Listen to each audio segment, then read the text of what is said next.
Anderson absolutely floors him here in the first round. You see in the eyes of Uribe that he was ready to go, but you know, I am the greatest. Akhirnya terjawab sudah lawan berikutnya untuk Canelo Alvarez. Setelah sebelumnya kencang dirumorkan pertandingan antara Canelo melawan juara WBC kelas penjelajah Badou Jack yang dikabarkan sudah mencapai kesepakatan 90%. Namun pada kenyataannya itu hanyalah sebatas rumor. Hingga akhirnya pada tanggal 3 Juli kemarin, Canelo sendiri yang mengunggah sebuah postingan di akun Instagram miliknya yang menampilkan gambar dirinya bersama dengan Jermell Charlo dengan menggunakan caption Undisputed melawan Undisputed. Dilanjutkan dengan menuliskan tanggal 30 September bertempat di Las Vegas. Hal itu cukup untuk mengkonfirmasikan bahwa sang juara Undisputed kelas welter super tersebutlah yang akan menjadi lawan resmi bagi petinju Meksiko ini. Setelah sekitar 2 bulan lalu, Cerita Fighter sempat memprediksi siapa yang akan menjadi lawan untuk Canelo selanjutnya. Dalam video tersebut, Cerita Fighter sempat menyebutkan nama Jermell Charlo yang menjadi kandidat kuat untuk melawan Canelo. Namun kenyataannya, saudara kembarnya lah yang menjadi lawan Canelo. Dikarenakan kepastian lawan bagi Canelo sudah terjawab, yaitu Jermell Charlo, maka dalam pembahasan ini kita akan melihat potensi pemenang pertarungan dengan judul Undisputed melawan Undisputed. Antara Canelo Alvarez, sang Undisputed kelas menengah super, melawan Jermell Charlo, Undisputed kelas welter super. Now, the undisputed 154 pounds. Duel terakhir Canelo adalah melawan petinju Inggris John Ryder di kampung halaman Canelo, Guadalajara, Meksiko. Setelah 11 tahun lamanya sejak Canelo terakhir kali bertanding di Meksiko. Laga ini terjadi pada tanggal 5 Mei 2023. Dalam laga yang dimenangkan Canelo tersebut, Ryder sempat memberikan perlawanan dan ia memiliki tekad bertarung yang kuat. Hingga pertandingan pun harus menghabiskan 12 ronde. Dan juri memberikan kemenangan mutlak untuk petinju tuan rumah. Meskipun tidak berakhir dengan KO, namun Canelo mendominasi penuh jalannya pertandingan atas lawannya tersebut. Untuk terus dapat mengukuhkan namanya sebagai wajah dari olahraga tinju, maka Canelo dituntut untuk terus dan aktif bertanding. Canelo merupakan petinju juara dengan rekor bertanding di panggung profesional sebanyak 63 kali. Ia pertama kali terjun ke dunia profesional sejak umur 15 tahun. Sejak saat itu, ia terus aktif bertanding untuk membuktikan dirinya di jajaran petinju-petinju elit dunia. Di usianya yang baru menginjak 33 tahun, ia sudah memenangkan 59 pertandingan, 2 kali seri dan hanya 2 kali kalah. Iya, Canelo memang sudah 2 kali kalah. Namun, saya rasa kekalahan Canelo itu bukanlah hal yang memalukan.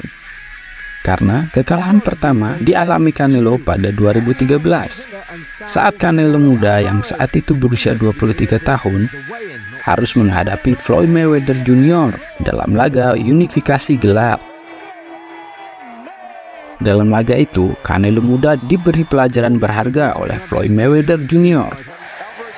dan berakhir dengan kemenangan majority decision untuk The Money.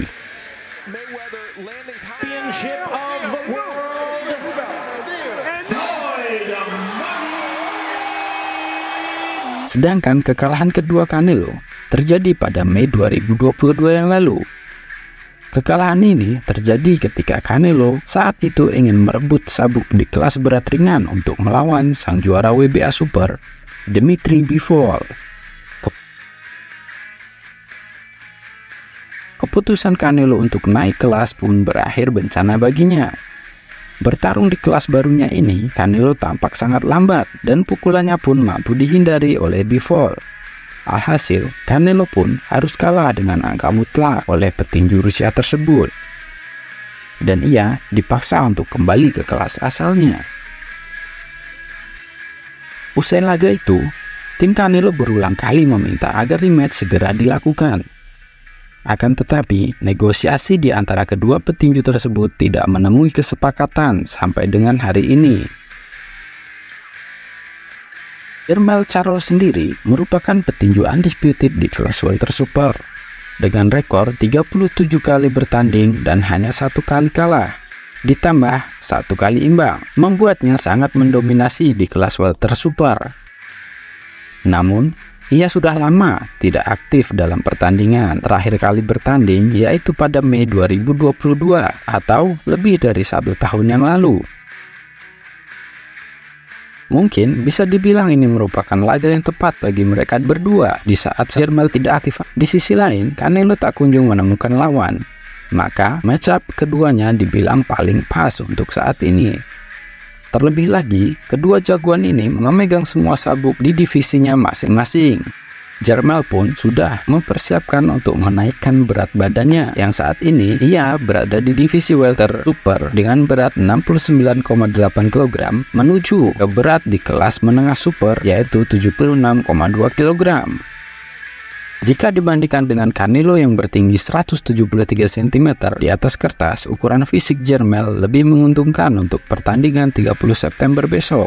Dengan tinggi badan 183 cm, menurut saya masih sangat aman untuk Jermell Charlo berlaga di kelas menengah super, yaitu 76,2 kg.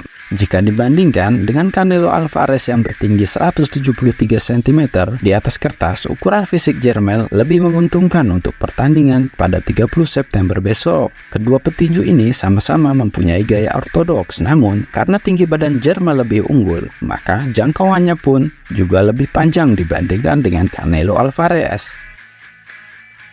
Presiden WBC sendiri sangat menyukai tentang pertandingan ini karena menurutnya setiap petinju Amerika bertemu dengan petinju Meksiko, hal ini akan menjadi pertandingan besar dan akan tercatat dalam sejarah.